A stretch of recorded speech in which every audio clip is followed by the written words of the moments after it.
Dhule चौफुलीचा signal ठप्प, 8 दिवसापासून दुरुस्तीची प्रतीक्षा, वाहतूक विस्कळीत, वाहन चालकांची मोठी गैरसोय. सिग्नल ठप्प दुरुस्ती कधी होणार, नागरिकांचा सवाल. 60 लाख रुपये खर्च करून सिग्नल यंत्रणा उभारण्यात आली, मात्र अनेक वेळा बिघाडामुळे यंत्रणा होत असते बंद. तांत्रिक बिघाड की प्रशासनाचा हलगर्जीपणा, सिग्नल 8 दिवसापासून बंद. शहरवासियांच्या सुरक्षेसाठी जिल्हा नियोजन समितीमधून 60 लाख रुपये खर्च करून शहरातील 4 चौफुलींवर सिग्नल यंत्रणा उभारण्यात आली, मात्र धुळे चौफुलीवरील सिग्नल यंत्रणा गेल्या 8 ते 10 दिवसापासून बंद आहे. तांत्रिक बिघाडामुळे यंत्रणा बंद असल्याने दुरुस्तीचे काम रखडल्याने या चौफुलीवर वाहतूक व्यवस्था विस्कळीत झाली आहे. मात्र वाहतुकीचे नियंत्रण करण्यासाठी शहर वाहतूक शाखेमार्फत या ठिकाणी कर्मचारी नेमले असल्याची माहिती शहर वाहतूक शाखेचे पोलीस निरीक्षक जगदीश गावित यांनी सांगितली.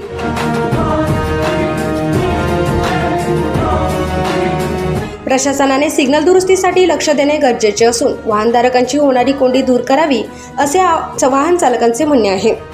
जिल्ह्याचे मुख्यालय असलेल्या नंदुरबार शहरात वाहतुकीची कोंडी कमी करण्यासाठी सिग्नल यंत्रणांना उभारण्यात आली आहे. शहरातील धुळे चौफुली, नवापूर चौफुली, तळोदा रस्ता, शहादा चौफुली या 4 ठिकाणी जिल्हा नियोजन समितीमधून 60 लाख रुपये खर्च करून सदर यंत्रणा उभारण्यात आली. मात्र विविध चौकातील सिग्नल अधूनमधून तांत्रिक कारणामुळे बंद होत असतात. येथील धुळे चौफुलीवरील सिग्नल यंत्रणा गेल्या 8 ते 10 दिवसापासून बंद आहे. मात्र दुरुस्ती करणारा तांत्रिक कर्मचारी इथे नसल्याने सदर यंत्रणा बंद असल्याचे प्रशासनाने सांगितले आहे. त्यामुळे या चौफुलीवर वाहतुकीची मोठ्या प्रमाणात कोंडी होत आहे.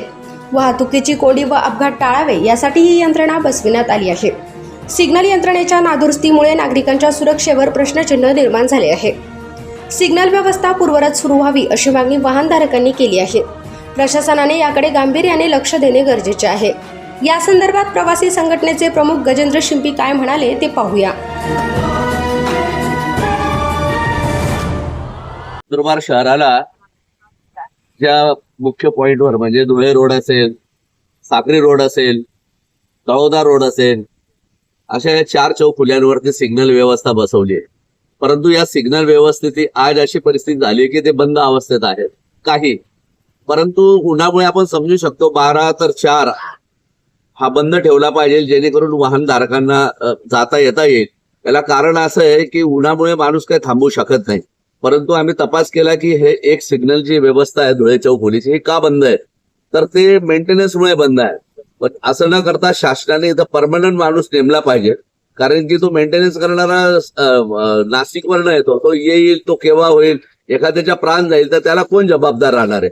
म्हणून आमची एक प्रशासनाला एक विनंती आहे की आपण ह्या सिग्नल व्यवस्थेच्या दृष्टिकोनातनं इथं एक तांत्रिक माणूस आवश्यक आहे किंवा त्याने दर 8 दिवसानंतर इथं व्हिजिट करणं आवश्यक आहे, जेणेकरून या ज्या सिग्नल व्यवस्था आपण बसवल्या, आज लाखो रुपये आपण खर्च केले, 60 ते 70 लाख रुपये खर्च करून आपण जी व्यवस्था बसवली लोकांच्या सुरक्षासाठी, पण आज सुरक्षात कधी धोक्यात येत असेल तर माझं असं मत आहे की प्रशासनाने याकडे गंभीर लक्ष दिले पाहिजे.